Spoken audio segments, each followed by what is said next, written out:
Dua na ito.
Magandang gabi po sa lahat at sa muli magpapasalamat po tayo sa ating Panginoon at nabigyan na naman po tayo ng opportunity upang mag-aral po ng kanyang salita sa mga topic po na dapat nating malaman, mga katotohanan na galing po sa Bible, rightly divided.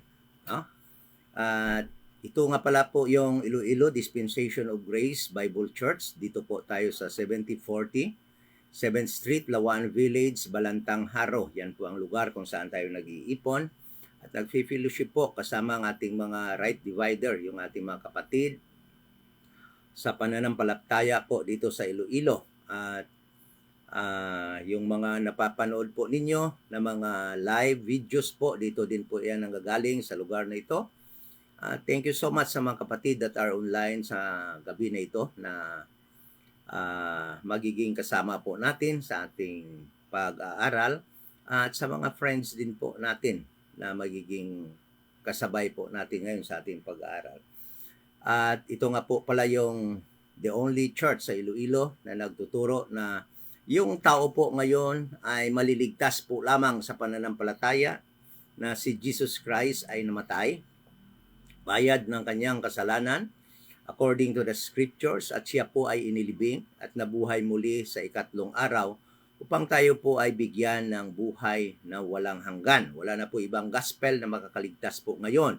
Kung hindi po yan ang gospel ninyo, delikado yon. Kaya please, no, yan ang gospel na inyong pananampalatayahan, at yan po ay nakasulat diyan sa 1 Corinthians chapter 15 verse 1 to 4. Wala na po ibang gospel, okay? At ito nga pala po yung church na nagtuturo at naniniwala na ang church, the body of Christ, ay nag-umpisa sa Acts 9 kay Apostol Paul nung siya po ay iniligtas ng ating Panginoong Jesucristo at inireveal po sa kanya ang mystery program. Yan po yung mystery. Yan po yung tinatawag na dispensation of the grace of God. Yan po yung mystery na tayong mga Gentiles sa ngayon ay pwede na pong maligtas apart from the nation Israel. Kasi in time past, ang Gentile po ay maliligtas lamang kung i-bless niya ang Israel at magpailalim po siya sa nation Israel. Ngayon, hindi na. Dahil nga po, nasa panahon na tayo na tinatawag na dispensation of the grace of God.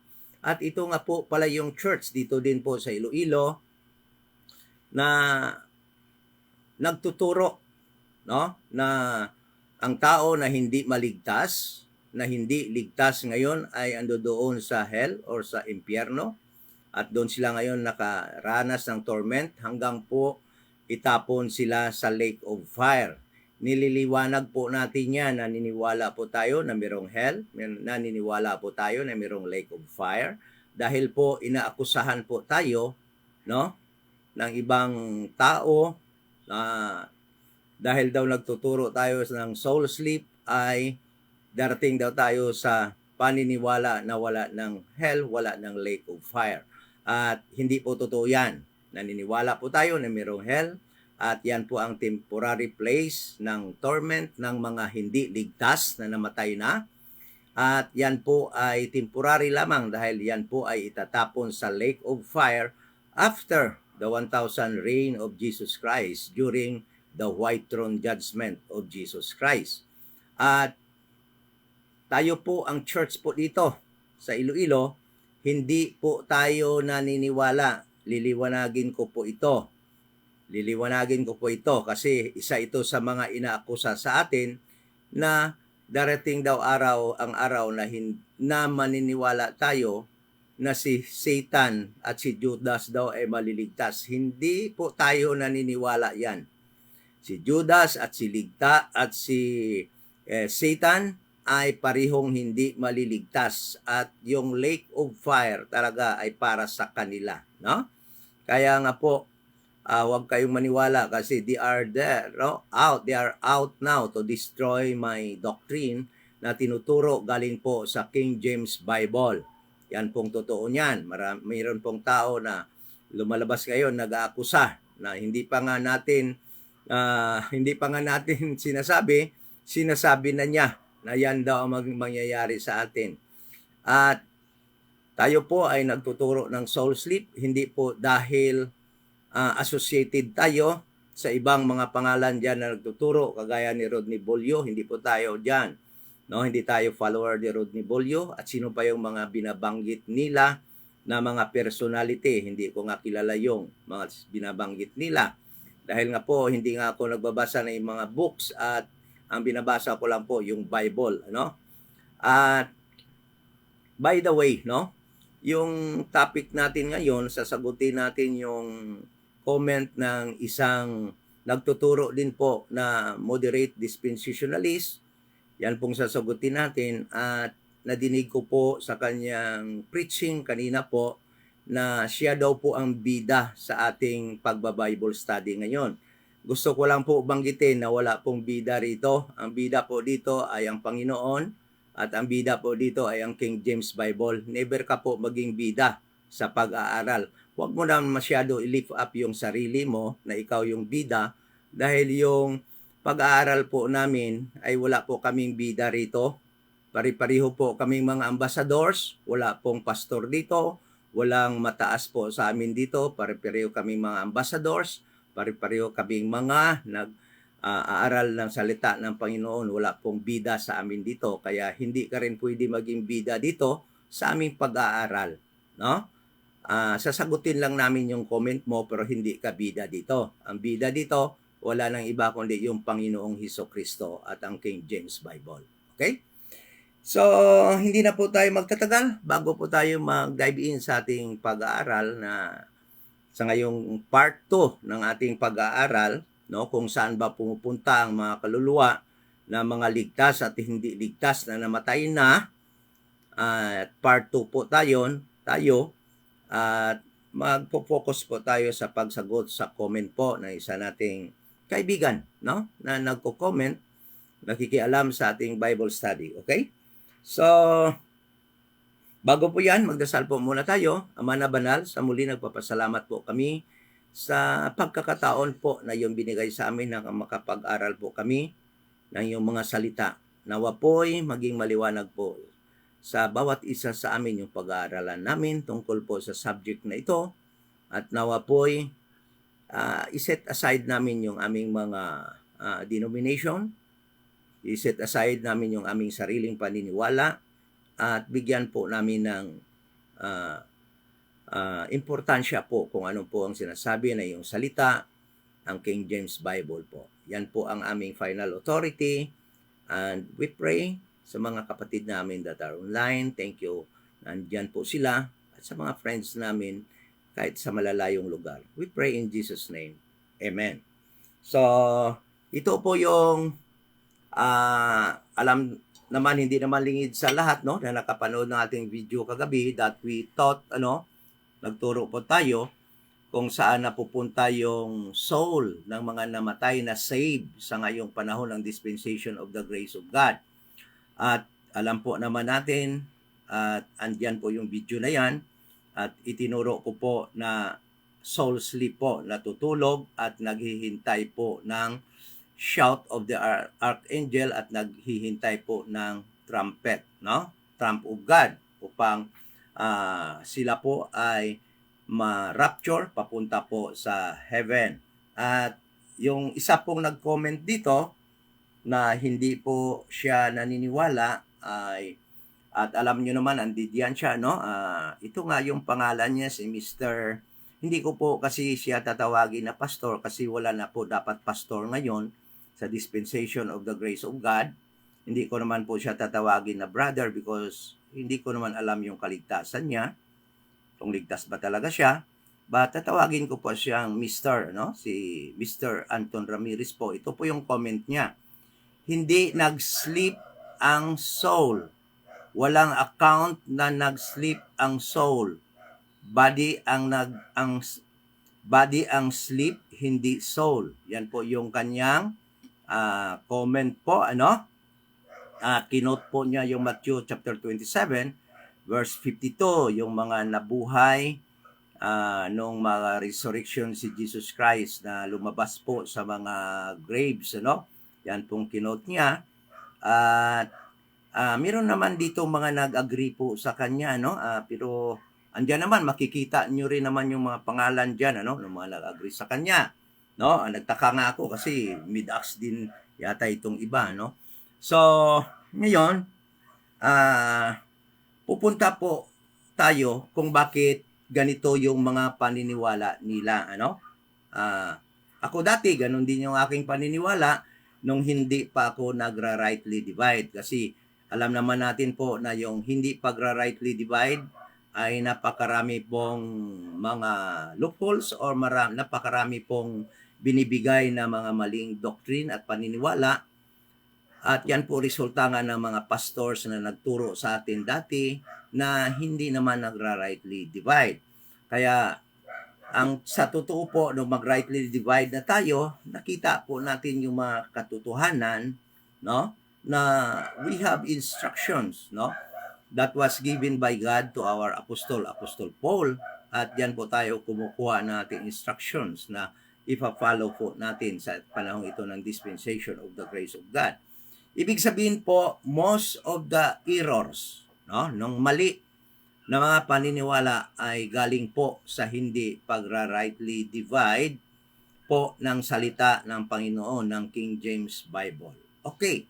So, yung hindi po naintindihan ng ating pong kapatid na nag-comment, ang hindi po nila naintindihan, na umpisa pa po sa Bible po, napakaraming nagbago. No? Napakaraming nagbago sa panahon, sa bawat panahon. No? So, magbibigay po ako ng mga examples ng mga nagbabago na nagte-take effect noong panahon sa una at nabago noong panahon na binago ng Panginoon ang programa niya ng kanyang pinalitan ang prophetic program ng kanyang mystery program. No? At bibigyan ko po kayo ng mga example upang makita po natin kung bakit na nung time pass, may nagmi-mention diyan ng sleep yung body or namatay yung body, at bakit naman dito sa dispensation of the grace of God ay natutulog yung soul. No? Mayroong mga changes po. Hindi po kasi lahat sa Bible ay yung nangyayari at applicable noong panahon ng time pass ay applicable din po sa dispensation of the grace of God. Meron pong nagbabago at isa na po yan ang nagbago po na patutunguhan ng kaluluwa kung anong nangyayari sa kaluluwa na ligtas po sa panahon ng dispensation of the grace of God. So, bibigay po muna ako ng mga nagbago po sa Bible. Kagaya po tungkol sa pagkain po, Nung time pass, in Genesis chapter 1 verse 29, sabi ng Panginoon, punta po tayo para maintindihan po natin kung ano itong mga nagbago na mga bagay-bagay po. In Genesis chapter 1 verse 29, sabi po dito, And God said, Behold, I have given you every herb bearing seed which is upon the face of all the earth, and every tree in the which is the fruit of a tree yielding seed, to you it shall be for meat. Okay? Yan yung pagkain po nila ni Adan, noon at ni Eva, at ng mga tao pa na sumunod sa kanila. And to every beast of the earth, and every fowl of the air, and to everything that creepeth upon the earth, wherein there is life, I have given every green herb for meat, and it was so. So, nang panahon na yon, halos yung mga hayop at yung mga tao ay iisa lang yung klaseng ng uri ang pagkain, every herb, no? Yung para sa kanila, yung tao pwede rin kumain ng herb, may mga herb din na kinakain, at meron tayong kinakain na fruit, yung mga tao noong unang panahon. Okay? Yung panahon nila ni Adan. Ngunit, alam nyo ba na after the flood, nagbago? No? Nagbago. After the flood, hindi lamang mga fruits at saka mga herbs ang pinakain ng Panginoon sa mga tao after the flood. So, punta po tayo sa Genesis chapter 9. Genesis chapter 9, no?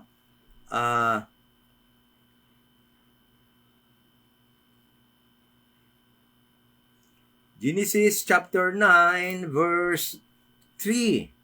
Okay? Punta po tayo. Sabi po dito, Every moving thing that liveth shall be meat for you, even as the green herb have I given you all things.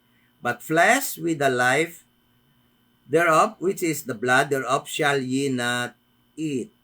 Okay? So tingnan mo, after the flood, nagbago na. Pwede nang kainin yung mga lahat na gumagalaw na mga hayop, no? Walang pili, pwedeng kainin, pati na yung herb. No? So, there was already a change. Kasi gusto kong makita ng mga taong ito na napakaraming nagbago sa Bible.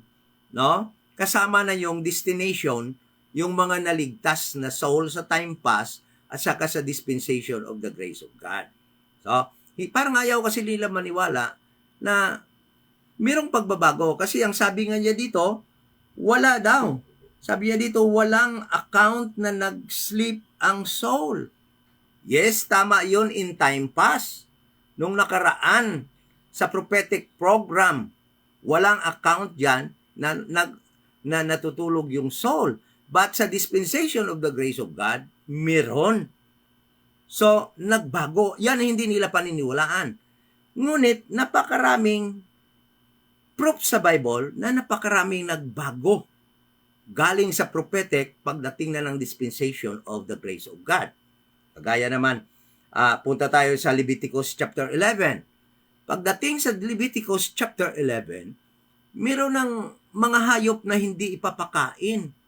Yung sinasabi ng Panginoon na mga unclean animal, hindi niya pinapakain. At alam mo kung sinong hindi niya pinapakain? Yung mga Jewish people. Ha? Yun lang naman ang binigyan niya ng law na ganun, di ba? Yung mga Gentile, kain naman ang kain ng mga Gentile na yun nung panahon na yun, di ba? Wala naman kasi silang law na ganun na binigay ng Panginoon. Kay Moses ibinigay ito. Yung law na ito, di ba? Yung mga unclean animals, hindi pinakain. Nagbago na naman. Okay? Pagkain pa lang yan. Pagdating sa Acts chapter 10, sa panahon ni Cornelius at saka ni Peter, binago na naman ng Panginoon. Sabi niya kay Peter, kumain ka. Yung maruruming mga hayop na nakita ni Peter na nakahang sa basket, pinapakain ng Panginoon. O di ba, nagbago naman? Kaya nga, sa panahon na talaga ng dispensation of the grace of God, ang sabi ng Panginoon sa 2 Thessalonians chapter 4, basahin natin. 2 Thessalonians chapter 4, verse 3. Sabi po dito, 2 Thessalonians chapter, tama ba ito? 2 Thessalonians. Diyata. 1 Thessalonians.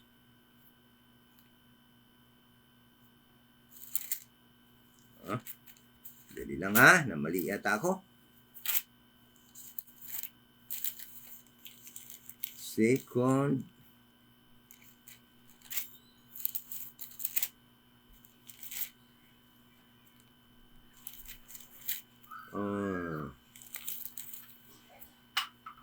chapter 4. 2 Timothy pala, chapter 4, verse 3. Sabi dito, forbidding to marry and commanding to abstain from meats which God hath created to be received with thanksgiving of them which believe and know the truth. For every creature, sabi dito, of God is good and nothing to be refused. So, kita mo?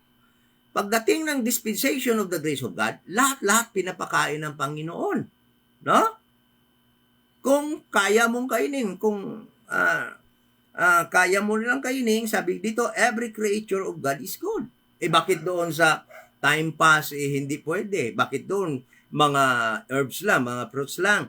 So, ibig sabihin, there was a change, no? Dispensational change, at mirong maraming nagbabago pagdating ng dispensation of the grace of God. Okay, ano-ano pa bang mga nagbago? Tingnan natin. Kagaya dito. In Genesis chapter 17, sabi dito ng Panginoon kay Abraham, Genesis chapter 17, sabi niya dito, and the uncircumcised man child, whose flesh of the foreskin is not circumcised, that soul shall be cut off from his people. He hath broken my covenant. Alam nyo sa Old Testament, yung hindi pagpa-circumcise, yung lahi ni Abraham, kasi hindi naman kasali yung Gentile. Okay? Papatayin. Shall be cut off. Papatayin kung hindi ma-circumcise. Okay? Kaya alam nyo na si Moses, muntik patayin ng Panginoon. Si Moses, muntik patayin ng Panginoon dahil nang pauwi na sila doon papunta sa Egypt, yung anak pala niya hindi pa na-circumcise. Alam naman natin na ikawalong araw, dapat yung Hebrew male na isisilang ay dapat ma-circumcise. Pero yung anak ni Moses, hindi pa niya nasi-circumcise. No? Kaya muntik siyang patayin ng Panginoon. Habang pauwi siya, kasama yung kanyang family galing sa Midian, sa lugar ng kanyang asawa na si Sipora, no? Tama ba yun? Yung asawa niya, yung anak ni, yung kanyang binan, no? Habang pauwi sila sa Egypt, muntik siyang patayin ng Panginoon dahil yung anak niya hindi pa na-circumcise. Basahin mo ito. Exodus 4:24. Exodus 4:24. Sabi dito,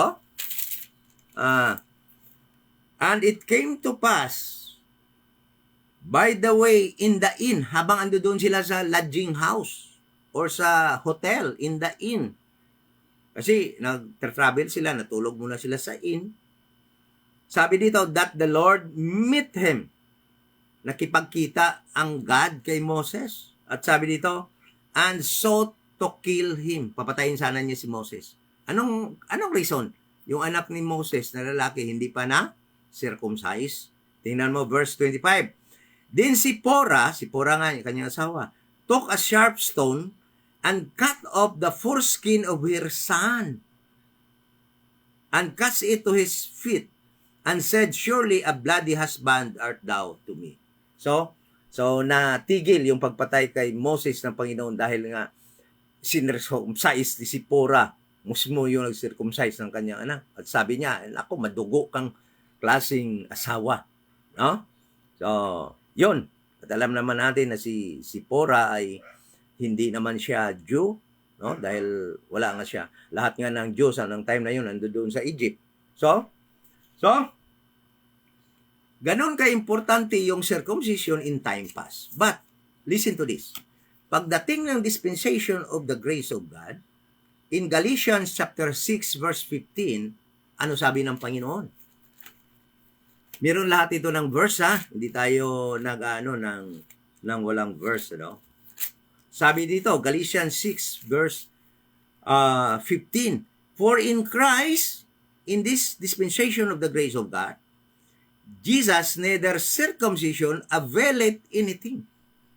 In time past, you must be circumcised. A Jew must be circumcised. But today, sabi dito, circumcision availeth, sabi dito, for in Christ Jesus neither circumcision availeth anything, nor uncircumcision. But, sabi niya, a new creature.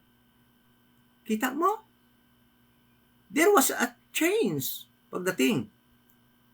So, what I'm trying to point out is that yung location at destination at ano nangyari sa mga na-save in time past sa prophetic program, yung destination ng soul nila temporarily ay iba sa nangyari sa soul sa na-save sa dispensation of the grace of God.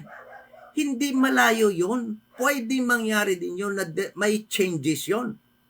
Kung sa time pass, ang soul hindi natutulog dahil nga ando doon sila sa paradise, dinadala sila sa paradise, sa dispensation of the grace of God, mayroong pagbabago.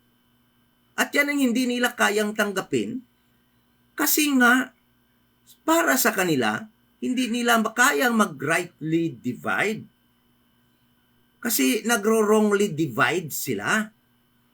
Hindi nila kaya yung tanggapin na ganon ang mag-rightly divide, that we are to follow God's instructions that was given unto Apostle Paul.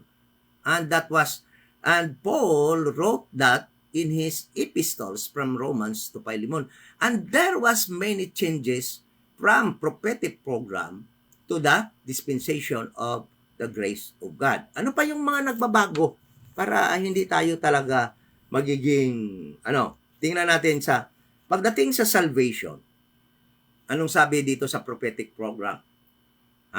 Alam naman natin na yung salvation sa time past, Sa kay Cain at sa kay Abel, iba yon. They will believe in God and offer animal sacrifices. Hanggang pagdating kay Abraham, sa kay Noah, ganun din. Kay Moses, ganun din. Nadagdagan naman kay Moses, they will believe in God, offer sacrifices plus obedience to the law. Nagiging mahirap. Pagdating kay Jesus Christ, nagiging mahirap. By John the Baptist, they should repent, they should confess their sins, they should believe the gospel of the grace of God, that the kingdom that was at hand, they will be baptized with water, they will repent. Pagdating ni Jesus Christ, mahirap, mas lalong humirap.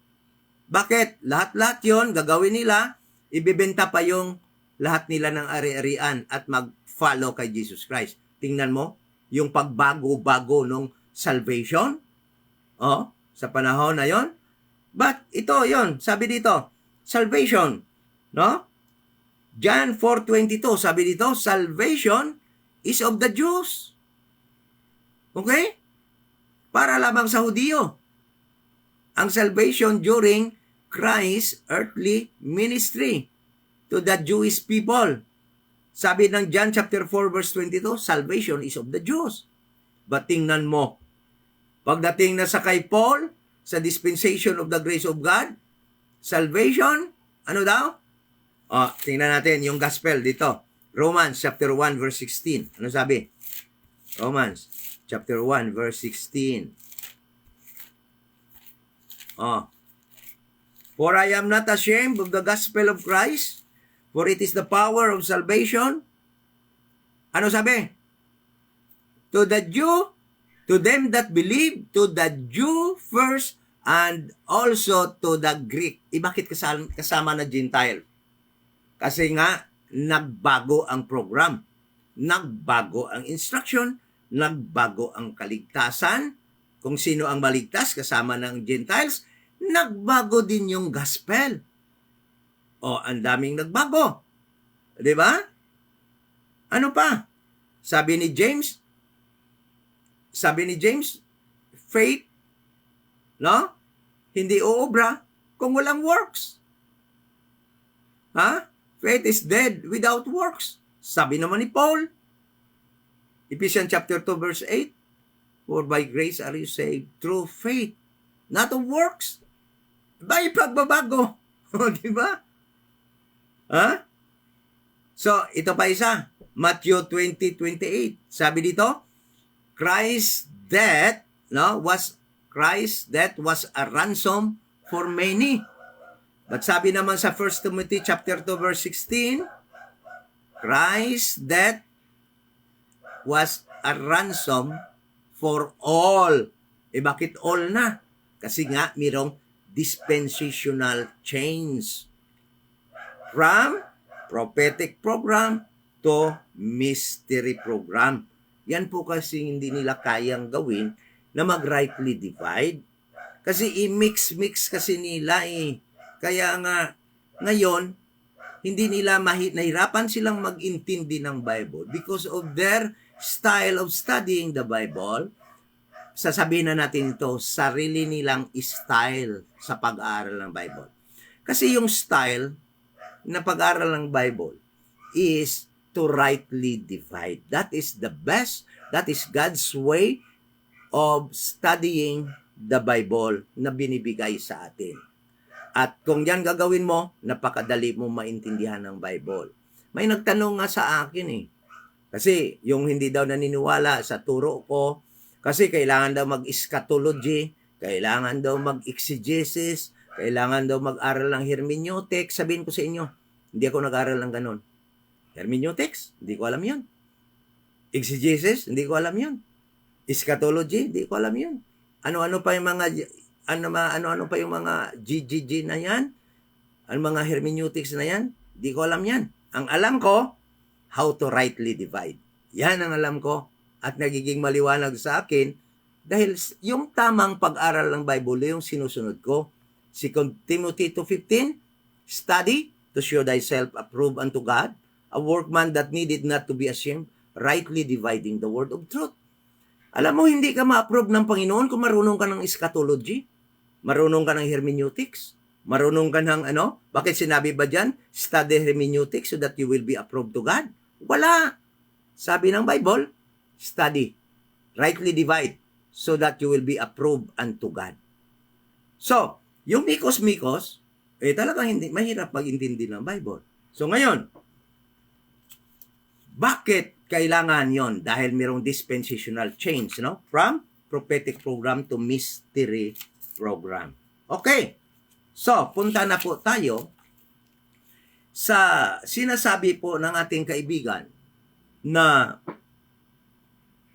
yung sleep daw, no? Body daw yung nag-sleep. Kasi nga po, yung soul nga po ay umaalis sa body ng taong namamatay. Hindi po ako tutol dyan. Tama po yan. No?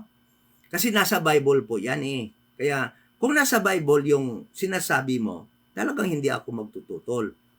Bibigyan kita. Yung kinukot nila na verse niyan na yung soul daw nagde-depart sa body pag namamatay ay alam ko rin po yung mga verses na yan. Kagaya ng Genesis chapter 35 verse 18.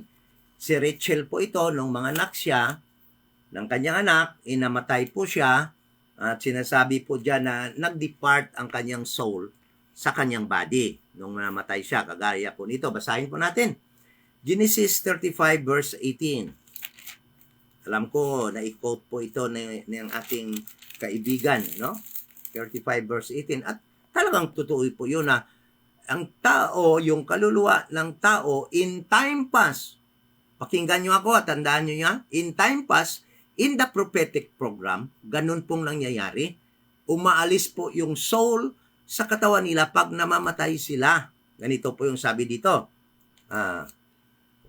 Genesis 35 verse 18, sabi po dito, and it came to pass as her soul was departing, nag-depart sa kanya, kay Rachel, for she died, that she called his name Benoni, but his father called him Benjamin. Okay? So, namatay si Rachel, at yung kanyang soul nag-depart sa kanyang katawan. At hindi lang po yan, dadagdagan ko pa nga. Yung binanggit nila, dagdagan ko pa. 1 King chapter 17 verse 21. Ito pa, para magiging fair tayo. Yung quote nyo, isa lang, dadagdagan ko pa. 1 Kings chapter 17 verse 21. Nag-depart din yung soul, no? At bumalik at nabuhay nung pagbalik ng soul. Tingnan mo ito. Yung namatay na bata, no? Verse 21, sabi dito, 1 Kings 17 verse 21, sabi dito, and he stretched himself upon the child, si Elisha kaya ito, Elisha. Okay? Si Elijah, and he stretched himself upon the child. Ito yung ano yung widow sa nagpakain sa kanya, no, sa river ng anong lugar yon, no? Yung widow na ito ay namatay yung anak at binuhay ni Elijah. Sabi dito, and he stretched himself upon the child 3 times and cried unto the Lord and said, O Lord, my God, I pray thee, let this child's soul come in to him again. And the Lord heard the voice of Elijah, and the soul of the child came into him again. So, namatay, nag-depart ang soul, bumalik yung soul, nabuhay. Tama po yun, ang sabi po ng ating kapatid, kaibigan pala, na yung soul, nagde-depart pag namatay.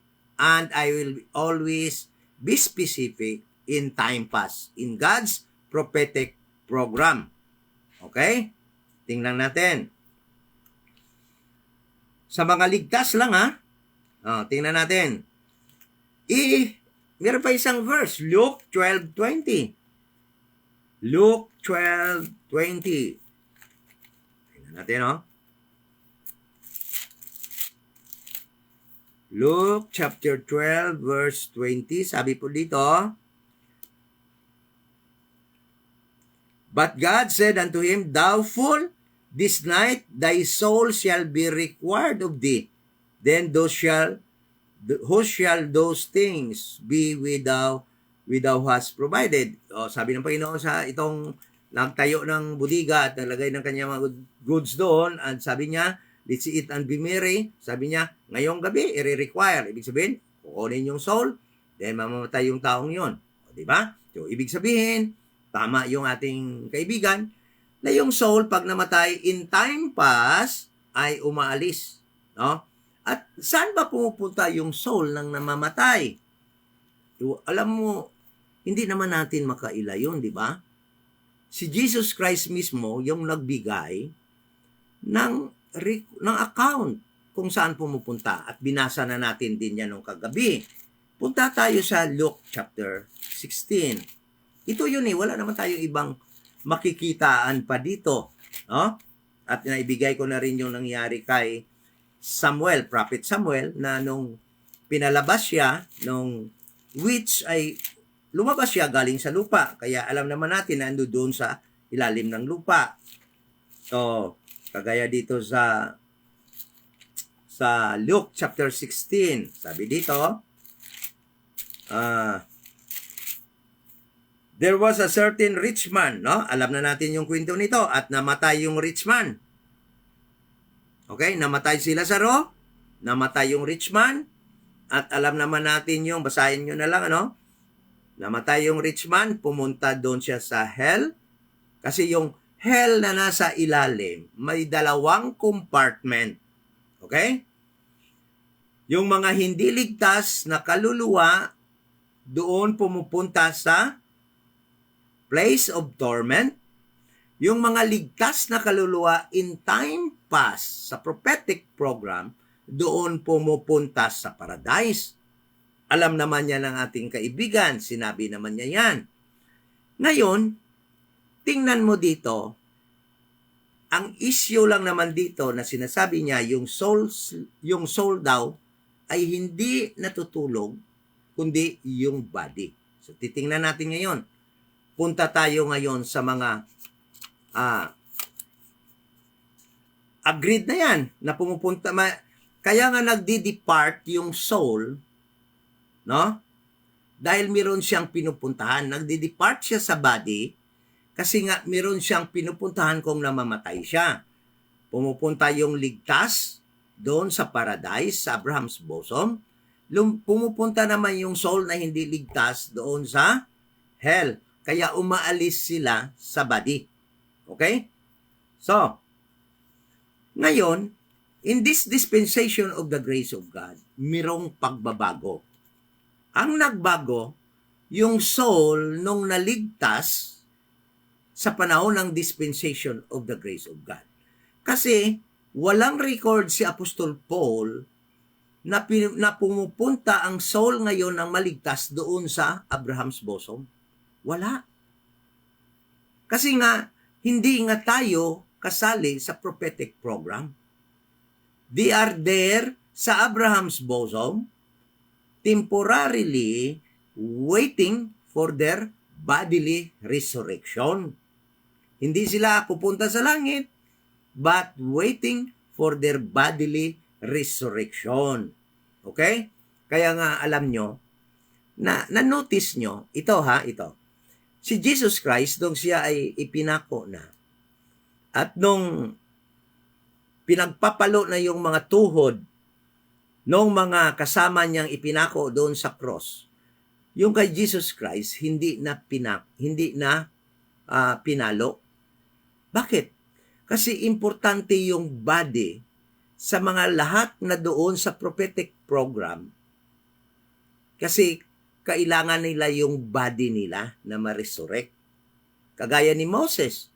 Nung namatay si Moses, pinagagawan ng devil at ni Michael, the angel, ang kanyang body. Dahil gustong i-destroy, gustong kunin ng devil, kasi kung makuha niya at ma-destroy yung body ni Moses, wala nang mariresurrect. Kaya talagang iningatan ng Panginoon, pinasecure kay Michael the angel, kasi kailangan ang resurrection kay Moses. napakalaking figure ni Moses para sa kingdom. No? Sa earthly kingdom ni Christ. Kaya pinasecure talaga ng Panginoon kay Michael the angel. Dahil nga, meron silang resurrection to live on this earth. Walang plano ang Panginoon na dalhin sila sa heaven dahil nga yung promise sa kanila is the earthly kingdom of God, in which Jesus Christ will reign over them in 1,000 years and in eternity. Yun yung plano ng Panginoon sa kanila. That is why resurrection, bodily yung plano sa kanila. But sa ating naligtas ngayon ng dispensation of the grace of God, ang mga namamatay, may pagbabago. Hindi kagaya nung sa time pass sa prophetic program. At yan yung sinasabi ni Paul na natutulog. Ngayon, patutunayan ko sa inyo yan na natutulog. Okay. So, punta muna tayo sa kahulugan ng sleep. Sleep, okay? Yung ganitong word past tense. Ganito. Sleep, past tense. Okay? Kasi yung namatay na tao na ang tinutukoy ang body, ang ginamit sa Bible na word is past tense, sleep. Okay? With P and T. Okay, tingnan nyo.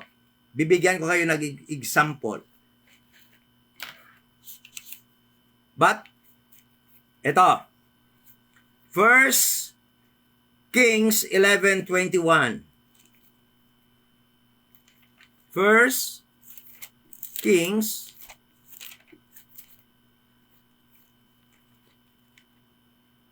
11. At maraming example dyan. I-blue letter Bible, i-blue letter nyo. Blue letter Bible nyo, makikita nyo yan, no? Sleep, ang word nyo, sleep. Ang dami. Tingnan, 1 Kings, chapter 11, verse 21. Nung namatay si David. 11. Ito, tinutukoy dito yung katawan ni David. 1 Kings 11 verse 21. Sabi po dito, and when Hadad heard in Egypt that David sleep, okay? David sleep is L-E-P-T, past tense. Okay? Nagre-refer na namatay na ang body ni David. Namamatay bang soul? Hindi. Hindi. Ang soul hindi namamatay. Ang spirit, pag namatay ang tao, pumabalik sa Panginoon, sabi ng Ecclesiastes 12:7. But ang soul, pumupunta sa paradise. Yung soul ni David andun sa paradise. Hindi namamatay yun. Conscious doon kasi nag-uusap nga sila doon ni Lazarus, ni Abraham. Pati na yung nasa hell, conscious din yung soul. Nag-uusap din yung rich man, nagsasalita yung rich man. No? So sabi dito, ang ibig sabihin ng sleep dito, yung katawan ni David nung namatay na with his fathers, and that Joab, the captain of the host, was dead. Hadad said to the Pharaoh, let me depart that I may go to mine own country. Okay? So ang ibig sabihin ng sleep dito, namatay yung katawan. Bakit past tense yung ginagamit? Kasi hindi pwede yung katawan na patuloy nagsisleep, nagdidecay yun. Diba? Nagdidecay yun, hindi lamang natutulog yun, kundi namatay talaga yun, nagdidecay. Okay? So, 11:43. Punta tayo sa 43, si Solomon na naman. Sabi dito, and Solomon sleep with his sleep, no? Hirap ako mag-pronounce nito. Sleep, no? Ang iba magaling mag-pronounce. Basta yun, past tense. With his fathers and was buried in the city of, nagre-refer ito sa katawan ni Solomon na namatay. So tama yung ating kaibigan dito na yung sleep dito nagre-refer sa katawan na namatay. Tama din siya dito. But sa time past lamang ito. So, ang isa pang gamit ng word na past tense na sleep dito sa Bible ay talaga yung natutulog lang. Kagaya ng Matthew 28:13. Matthew 28:13. Tingnan natin. Matthew 28:13. So, ito, natutulog lang talaga ito. Hindi ito namatay, natutulog lang talaga. Tama ba ito? Matthew chapter 28, verse 13. Sabi dito, saying, his disciples came by night and stole him away while we sleep.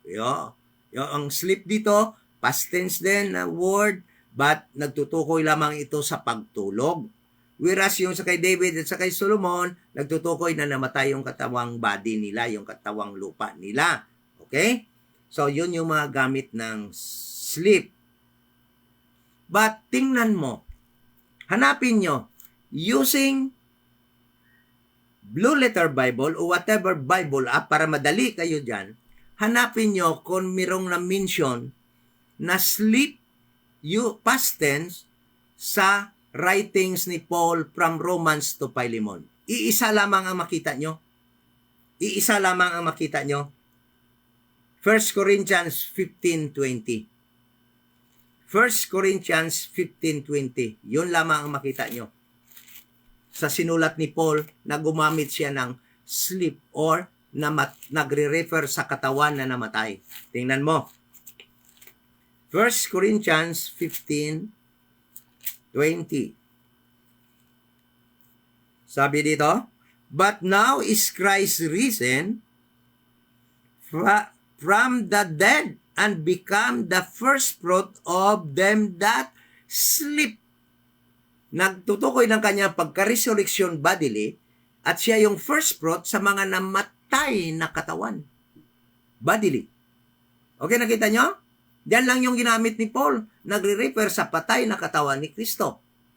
But, pagtungkol sa namatay na believer, members of the body of Christ, sa panahong ito ng dispensation of the grace of God, hindi ginamitan ni Paul ng past tense, but ano yung ginagamit niya? Punta tayo sa 1 Thessalonians chapter 4. At tatanungin ko kayo mamaya, lalo na yung kaibigan natin, kung didiyan siya.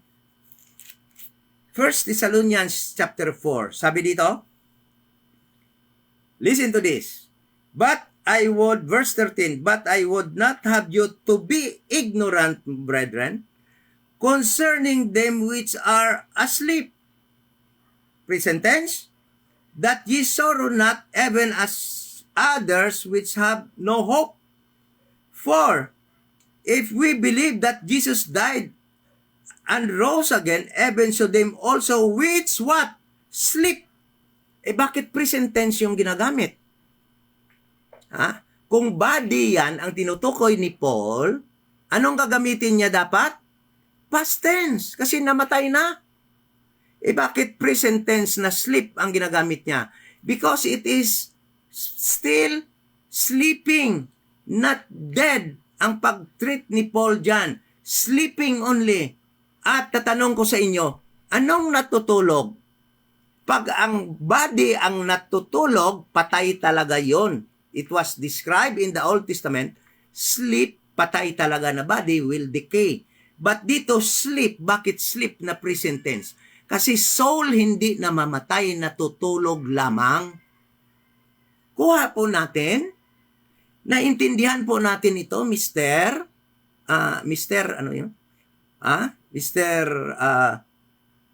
Ramirez? Bakit sleep ang ginamit? Bakit hindi sleep? Kasi kung namatay ito na body, which is magdidecay, yung ginagamit dyan na verb na sleep is past tense. Dahil wala na pag-asang nagdidecay na yon. But bakit sleep na present tense yun kinagamit. Kasi ongoing yun na natutulog. Ongoing ang soul na natutulog. Sleeping ang soul. And hindi yan tinitreat ni Paul na dead but only sleeping ang soul.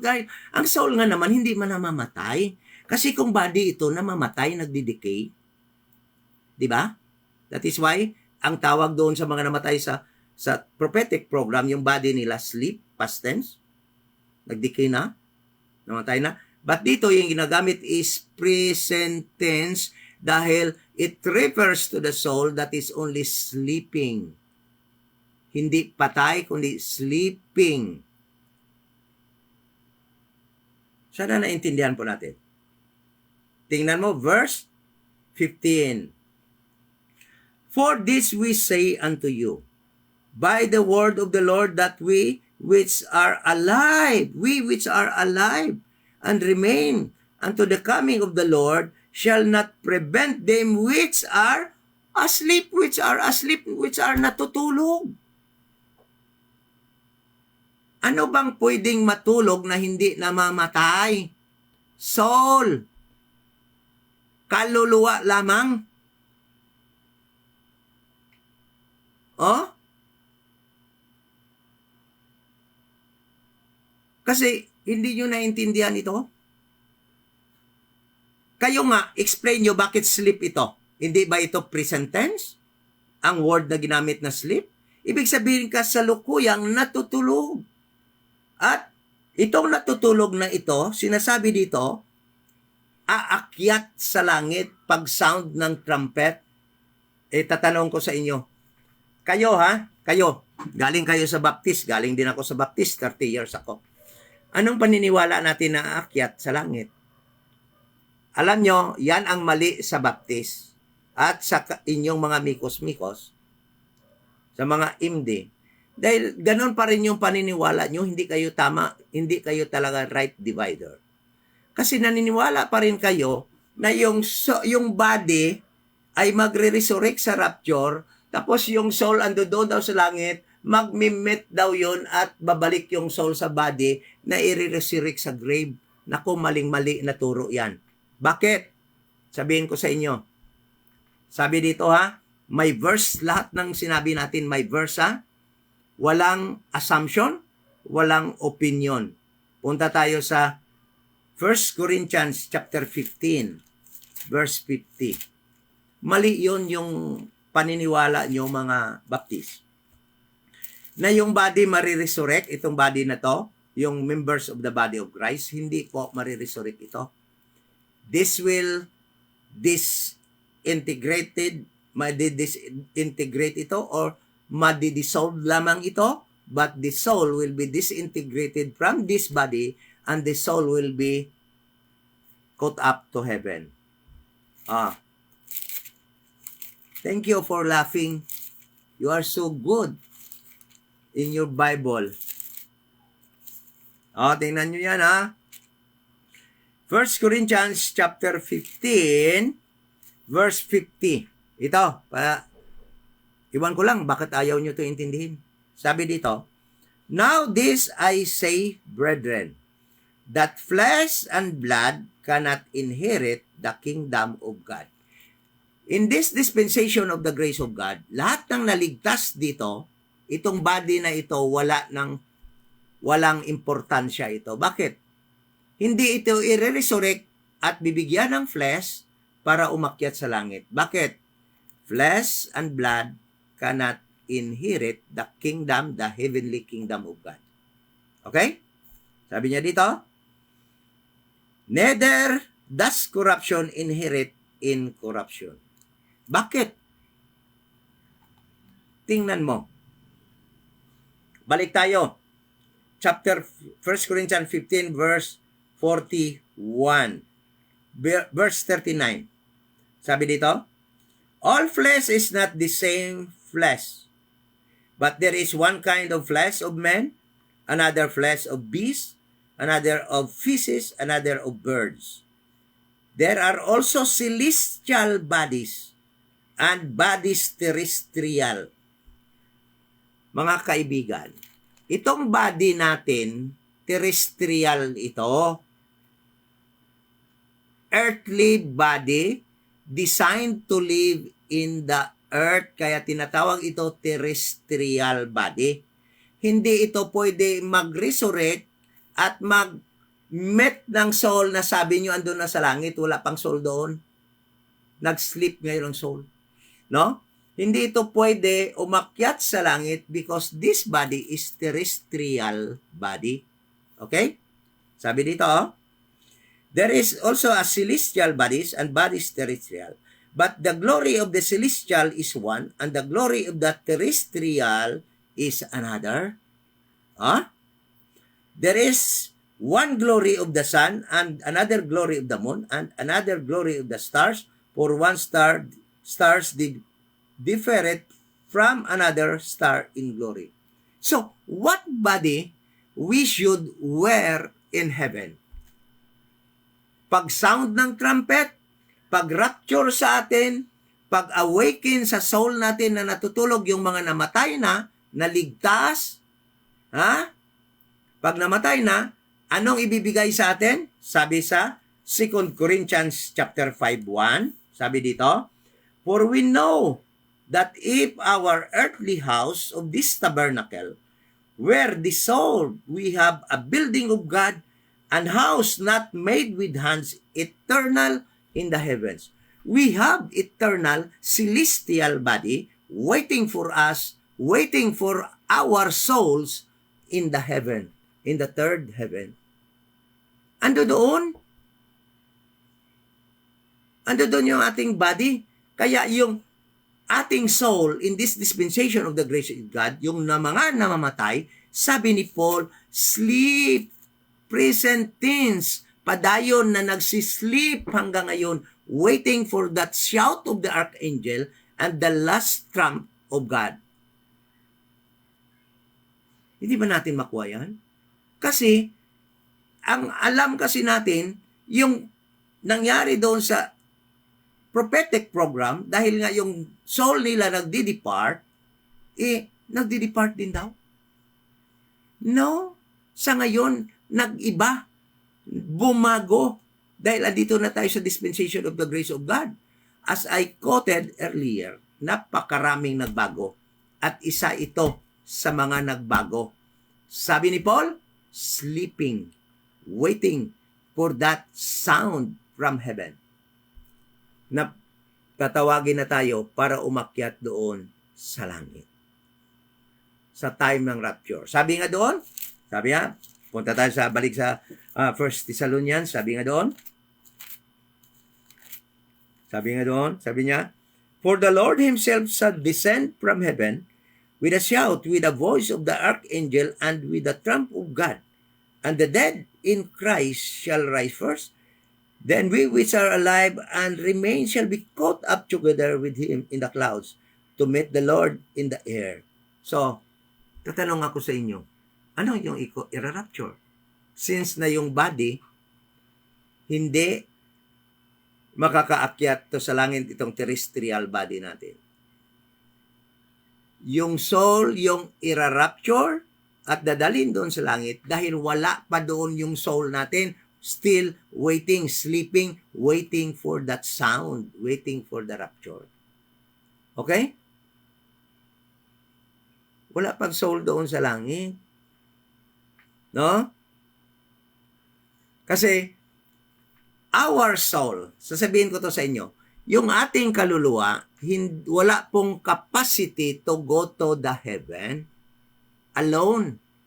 Pag namatay tayo, yung kaluluwa natin, walang capacity to go up to the heaven. Bakit? Walang power tong ating kaluluwa para pumunta doon. Yung pamamaraan ng Panginoon upang ang tao makapunta doon sa langit, ay ira-rapture siya. At yung rapture na yan is a corporate rapture. Kaya nga tinatawag yan rapture, no, ng body ni Christ. Kaya nga kailangan mo maging member ng church, the body of Christ, so that you can go with all the believers during that event na magra-rapture na dahil power ng Panginoon yan ang magtatrabaho na magdadala sa atin doon. Hindi tayo, there is no such thing as individual rapture. Yung kay Paul is special case yun. Huwag natin gamitin yung kay Paul sa 2 Corinthians chapter 12. Special case yun. At saka, sabi nung iba, yung nagko-comment din dito, no? Namatay daw si Paul noon, nung umakyat siya sa langit, namatay daw si Paul. Wala namang naka-record doon sa 1 Corinthians chapter 12 doon namatay si Paul. Ha? Sabi nga ni Paul, hindi niya alam whether I am in the body or out of the body. Hindi nga alam ni Paul nung yung pag-akyat niya sa langit. Medyo confused nga rin si Paul. Sabi niya, whether in the body, I know not. Whether in the body or outside the body, I know not. God knows it. Ngunit yung nag-comment sa atin, alam niya. Sabi niya, namatay daw si Paul. Talaga naman, oh. Nako naman, mister. Saan mo nakuha yun na namatay si Paul? Doon sa 2 Corinthians chapter 12, verse 1 to 4. Saan mo? May record ba doon na namatay si Paul? Sinabi ba yon? Huwag ka naman masyadong, ikaw kasi, gusto mo kasi, ikaw sikat eh. Sa Bible study, walang sikat. Panginoon ang sikat. Dito, kasi sabi niya, yung Bible study daw natin ngayon, dahil siya daw yung pag-usapan, siya daw ang sikat. Kaya sabi ko, Mister, hindi ikaw ang sikat. Sa Bible study namin, walang sikat dito na tao. Ang Panginoon ang sikat dito at ang King James Bible. Yan po ang totoo. Hindi ka po sikat. Hindi po. So, napakaliwanag po. Ang word na ginamit, present tense, sleep, at so lamang ang kung pwedeng magpapatuloy ng pag-sleep na buhay. Yung body, hindi pwede mag-sleep. Na magagamit ang word na present tense kasi nag-decay na yun. Okay? Palagay ko po naman napakaliwanag. At meron pa po ako sasagutin isa pa pong comment ni Mr. Ramirez na sasagutin, no? At bibigyan ko rin 'yon baka bukas kasi bawat comment niya sagutin po natin, no? Meron pa akong mga comment. Magiging mahaba po itong ating pag-aaral sa subject po na ito, sa title na ito. Meron din po akong sasagutin doon sa Ephesians chapter 4 verse 8 to 10. Meron din ako sasagutin sa 2 Corinthians chapter 5 verse 8 po, yung I am confident to be absent with the body is to be present with the Lord. Sasagutin ko yan. Pero isa-isahin po natin para mapaliwanag mabuti. Huwag natin mamadaliin. Pati yung Philippians chapter 1 verse 21, sasagutin din po natin yan. No? Kaya magiging mahaba po yung study natin upang maging maliwanag po sa atin. No? Kaya yung mga sabi nga, winarningan pa nga ako ni Mr. Ramirez na pag siya daw yung mag-ano sa akin, iiwanan daw ako ng mga follower ko. O, hindi naman ako after follower. I am after the truth. No, I am after the truth. Pero based on your comment na hindi yung sleep ay body lang at hindi ang soul, it seems na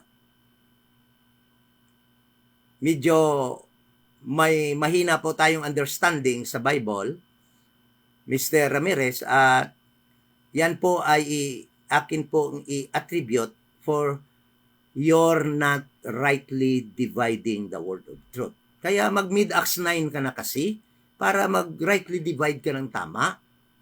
No? Para hindi ka na magmikos-mikos, para magiging tama yung aral mo.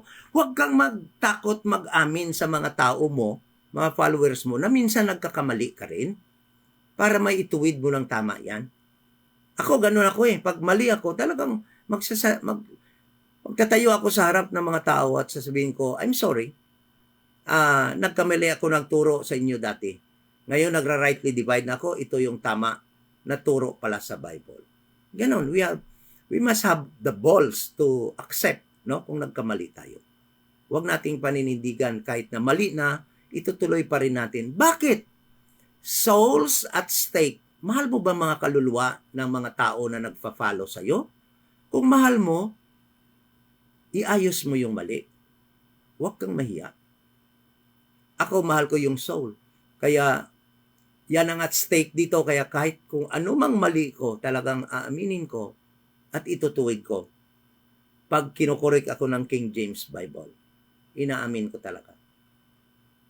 Dahil, sa nasabi ko na, kaluluwa po ang nakataya po. Okay? So, sana po naging maliwanag kung paano po ginagamit sa Bible yung word na sleep, past tense, that refers sa mga namatay nung time past, sa body yon. But yung sleep na present tense sa ginagamit dito ni Apostol Paul, that refers to sa natutulog na soul. Kaya yun lang talagang pwedeng matulog, na patuloy hanggang ngayon. Present tense pa rin natutulog. Kasi hindi nga namamatay yung soul. Di ba? Okay? So sana po, naging maliwanag po yung pag-aaral natin. Bukas naman po, pagpatuloy po natin yung iba pa po nating dapat malalaman sa atin pong pag-aaral na ito. Okay? So, thank you so much po. At nawa po'y at alam niyo po, hindi po tayo yung tinutuwid lang po natin ang doctrine po. Wala po tayong personalan dito. Mahal ko po yung bawat isa sa atin, including na po yan si Mr. Ramirez. Dahil nga po, yung issue lang po dito ay yung maling pagtuturo at maling doktrina. Hindi po yung personal nating pagkatao po. Okay? Thank you so much. At bago po tayo mag-close, ay magpipray po muna tayo. Ama na banal, nagpapasalamat po kami sa iyo pong pagsama sa aming Bible study sa magitan na yung banal na espiritu. At nagpapasalamat po kami sa mga verses, chapters ng yung King James Bible namin pong napag-aralan, at sa mga kapatid namin po na walang sawang nagsusupport at nagde-desire na mag-grow at magtulong, mag-edify po ng iyong body. Sa panahon na ito, yung church, the body of Christ, at sa aming mga friends po. At sana po, magkaroon po kami ng tapang sa pag-accept po ng aming mga mali at may tuwid po namin. Alam po naman namin na hindi po kami perfecto. Nagkakamali po kami minsan, ngunit ang maganda po na may pagkakataon pa po kaming ituwid dahil nga po souls ang nakataya po dito at pwede po kami mag-lead ng mga souls na maniniwala sa maling mga turo po kung hindi po namin ito makorek.